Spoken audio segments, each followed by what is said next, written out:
So since I never got around to reviewing the Rambo series leading up to Rambo Last Blood, here's a quick rundown about what I think about the movies. First Blood I think is really great. First Blood Part 2 and Part 3 I think are okay. Rambo 4 I think is really good, but is a hard watch for me because of how it is based on true events, and they get some really brutal and realistic shots in there that are really uneasy to watch. And Rambo Last Blood, well, stay tuned and find out.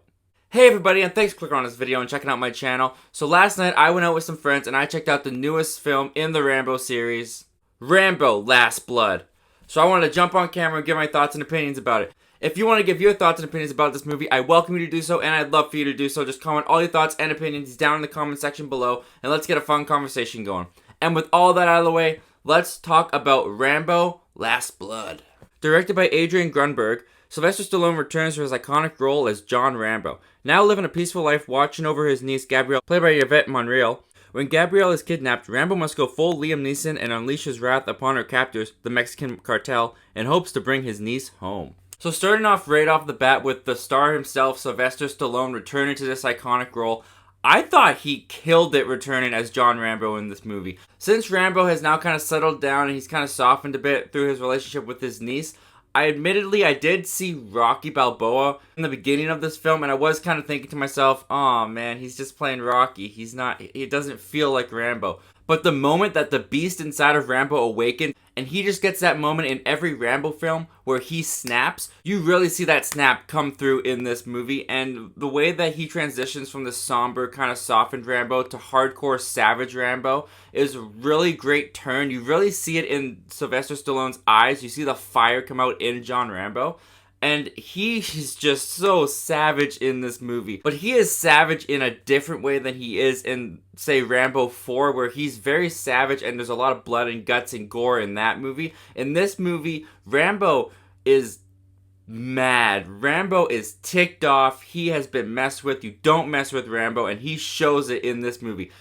Sylvester Stallone shows that age is just a number because he was so intimidating. He seemed like this huge imposing presence on all of these Mexican cartel guys, and as soon as he entered the room, he was wrecking shop, and you were afraid for the Mexican cartel guys because you knew Rambo was just going to hurt them in ways they've never experienced before. And ways the audience has never experienced before in some ways too. I mean, you see bone in this movie.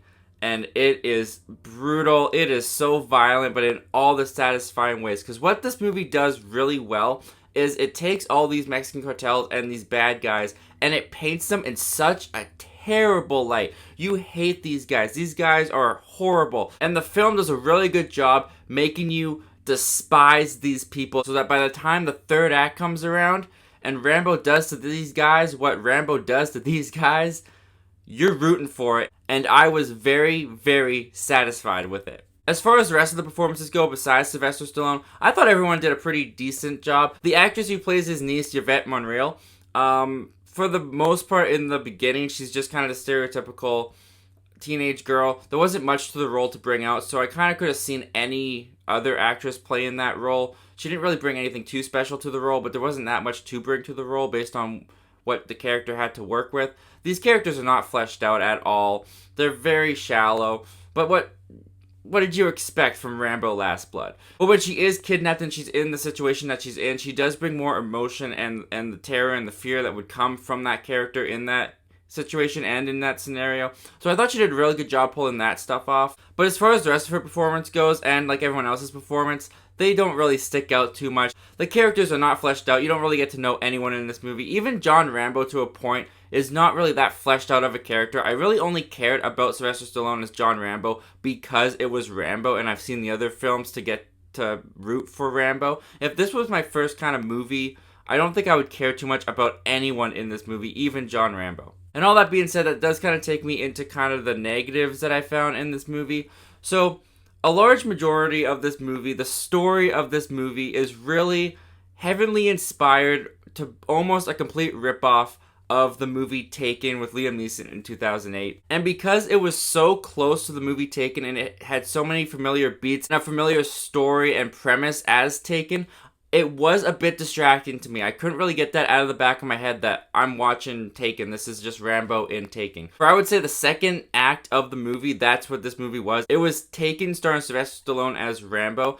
And that was something that was kind of distracting, and it did make me kind of go, well, I've seen this before. This isn't that new. They even go as far as to have the line, "I will find you and I will kill you," spoken in this movie, which just shows me that they know what they're doing. They know how close this is to Taking. They weren't trying to hide it. They were playing it up. And in that kind of way, this movie knows what it is. This movie is not a character piece. It's not a character study. It's not going to make you fall in love with these characters. It is there to deliver on this revenge story and the action. And the action in this movie is some of the most brutal and violent stuff done in a Rambo film thus far, in my opinion. Rambo 4 definitely has the most realistic violence of war of the Rambo films. This film is just Rambo being the most savage he's ever been. What he does to some of these guys is so brutal. But as mentioned before, the film does such a good job of making you hate these guys that by the time that he does these things to these guys, it's very satisfying. It's a very satisfying result, especially the last 10 to 20 minutes of this movie. That was definitely the best part of the entire film. The whole movie is building up to that last act, to that final 10 to 20 minutes. And when you get there, it is so satisfying. It is probably the third most satisfying third act or ending in a movie this year for me, right behind Avengers Endgame and Once Upon a Time in Hollywood. I was hooting, I was hollering as Rambo was just destroying these evil, bad, despicable men. And because of that, I walked out of this movie. I had a good time with this movie. I really enjoyed it. You could nitpick the crap out of this movie. As far as a movie goes, it is not very good. I can't say it was good. It was a very blatant Taken ripoff. I could have used a little bit more with Rambo and his niece and their interactions. They only get a few scenes together to establish their connection, and it wasn't enough to make me care too much about the two characters together. And as I said, the story is very familiar. It's just Taken with Rambo in it. It's nothing too original, and it did feel familiar, and the familiarity did get a little distracting at times. But what saves this movie for me is definitely Sylvester Stallone's performance as Rambo, the Rambo character itself coming back, and the way that they set up the bad guys in this movie to be so despicable and so unlikable that by the time the brutal and violent action comes around, it is very satisfying to watch. So yeah, not a great movie in any sense. If you haven't watched Rambo, in fact, if you don't care about Rambo all that much, you're probably not going to like this movie very much. But as someone who does like the Rambo characters and likes the majority of the Rambo films, I found a lot of enjoyment in this movie. And for what the movie was, I was pretty entertained. Anyway guys, those are all my thoughts and opinions on Rambo Last Blood. But what did you think about Rambo Last Blood? Comment down below, let me know. I want to hear all your thoughts and opinions about this movie. And guys, as always, thank you so much for clicking on this video and checking out my channel. Once again, my name's Zachary Milne. Thank you for talking movies with me, and hope you have yourself a great day. And before you go, why don't you check out some other videos? They're pretty fun times.